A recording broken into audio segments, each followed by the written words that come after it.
back. If you're watching this video around the time it was released, I haven't uploaded anything in a while. I kind of took a summer sabbatical from my fake job as a ZOIA content creator. Bunch of reasons for that, personal and just being burned out and kind of bummed out with this whole online-ness stuff. I have been pretty active on the ZOIA Discord. If you want to get in touch with me, that's a pretty good place to do it.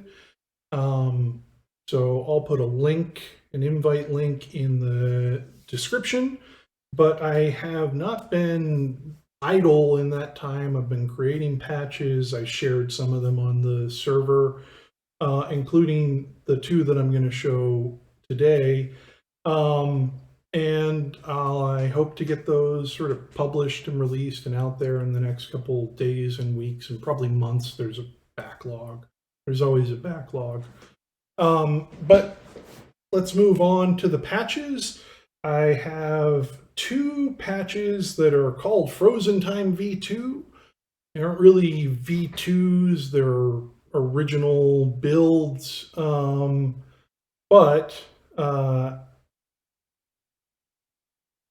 already frozen. Sorry, I had a snafu before this and I'd gotten started and my audio interface had stopped working, which it often does. Moving on. Sorry. They're called Frozen Time V2. Frozen Time is a patch I published years ago. It's one of the first patches I put up on patch storage. And while they don't share a whole lot of DNA, they are similar ideas. So they both deal with creating frozen sounds. V2R, which is where we're going to start, uses plate reverb buffers to create the frozen sounds. V2G uses granular buffers to create the frozen sounds, but they are forks of the same patch. I sort of built a foundational patch, which was this one, and then said, well, let's see what happens if we use granular module. Okay, so enough prelude. Let's talk about the controls. They have the same controls across the top. There's one addition in the G version, but they begin with a fade option, and this allows you to fade in and out the frozen sounds. And I'll stress out because new sounds can't be recorded into the buffers until the fade out concludes as well. And you'll see in both cases, these buttons across the middle, which don't look like much now, will change from blue to white when the frozen buffer is engaged. So, you know, this goes up to 20 seconds, which is longer than you think. I rarely put it up that high. Right now it's around 4 seconds and we'll still have a pretty good fade in. They both have a reverb decay control, but it works a little bit differently in both patches. In this patch, reverb decay is sort of like the pre-frozen buffer length. It's the decay that the reverbs are set to before they're frozen. Once they're frozen, that decay goes up to infinite and the input gets cut off. But the input is open before that and feeds sounds into the reverbs, and this sets the decay for them. And so it's sort of like a buffer length. If you have like something really busy, you might want to set it shorter so that you don't pick up on everything going on. With longer decays, you can sort of build up some sounds before freezing them. So it's a little bit of a trade-off there that you have to figure out what works for you and the sound that you're doing and that sort of thing. Wet level, dry level, these are pretty self-explanatory. And then across the middle row and replicated in the stomp switches in both patches are the freeze controls. So I'm going to just freeze some sound. I've got a little plucky sound coming from the S1.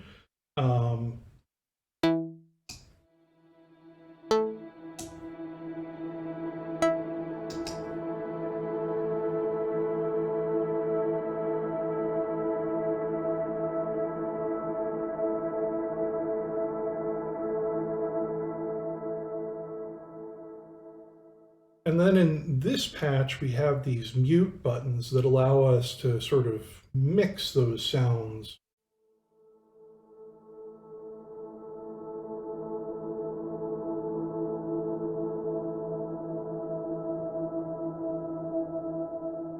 In and out, which I think is if you're using this on the desktop, a nice little performance thing. We also have add buttons, and I'll point those out. These open up the inputs once again, so you can record more into the buffer. When it's muted is kind of a nice time to do this because the transients can get, well, it sounds like an open reverb when the input is open. Makes sense. Those are words that make sense together. But it can sound a little harsh to add a transient once the frozen sound is already sort of captured. But I could do that now. And then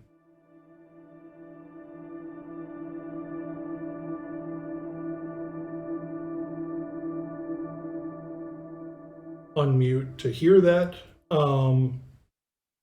You could also, press the add button after the transient has passed in the sound you're trying to capture, which also works well. Or you can press it whenever you want. I'm just offering a tip for sort of the smoothest results. And that's pretty much this patch.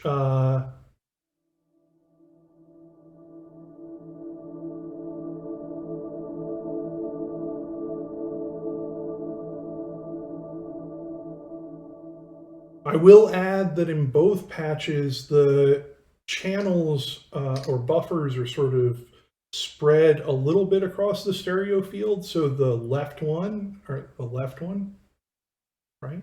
left one is just a little bit to the left, not super hard panned or anything, just to give a little bit more sense of stereo space. And the same with the right one. The middle one is right down the middle. So that is, and yeah, that is V2R.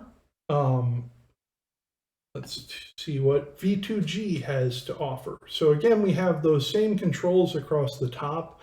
Then there's this button called Kill Dry. The way that it works is it will kill the input when all of the buffers are frozen, which may be something interesting performance-wise. We have on this second row a position control, and this can sort of, it depends on your timing and what sort of material you have. I find that a position somewhere between 0.45 and 0.55, so I have it set at 0.5 right now, is best for me. But it really sort of depends on your timing with the freezes and everything. It'll sort of control where in the buffer the sound is taken from, the granular sound is taken from. And then there's a position modulation, which can add some nice movement. We'll hear that in a second when I start freezing stuff. I just want to go over these controls real quick. We have the same freeze buttons here, again replicated in the stomp switches. And then down here we have pitch controls for each of the buffers. This is sort of the advantage of granular over reverb, is that you get these ability to re-pitch the sound. And there's a slew that controls how quickly they change, which is, I think, a nice feature. It gives you some more cinematic ways of playing around with the patch. And then there's a hold pitch.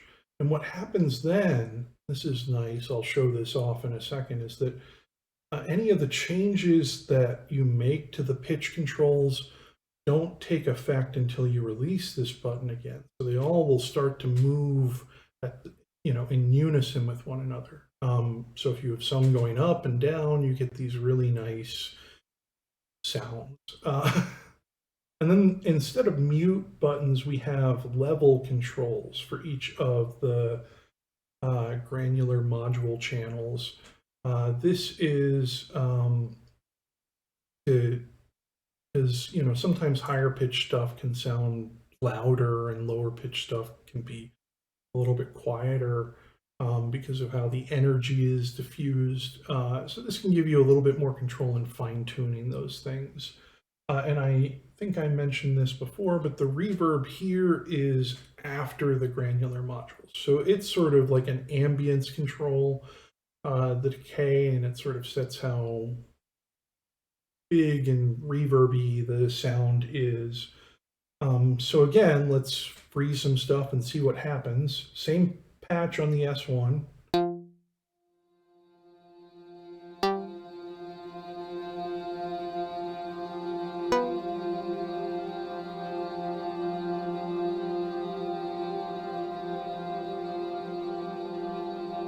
I'm going to turn this down just a little bit. I've got a compressor that should be cutting out some of this sound when I speak so you can hear me. But so we have these pitch controls, and I'm going to set them.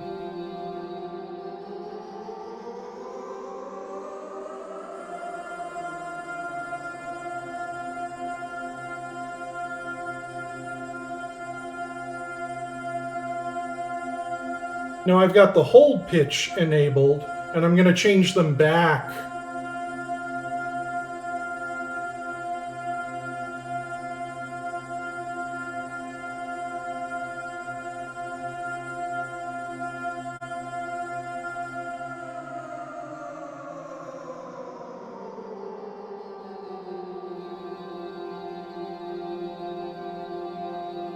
I'm going to increase the position modulation amount.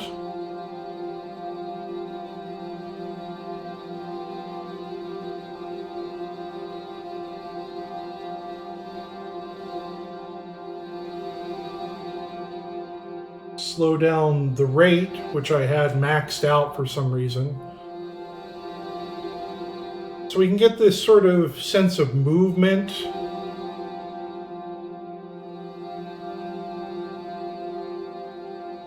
Really small amounts and slow rates can create, I think, pretty nice senses of movement.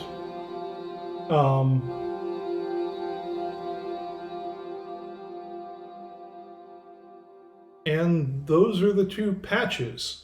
So, you know, they're similar concepts, similar applications, I think, but sort of two different approaches.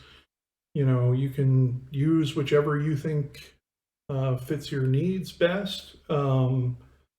Yeah, that's it. That's what I got today.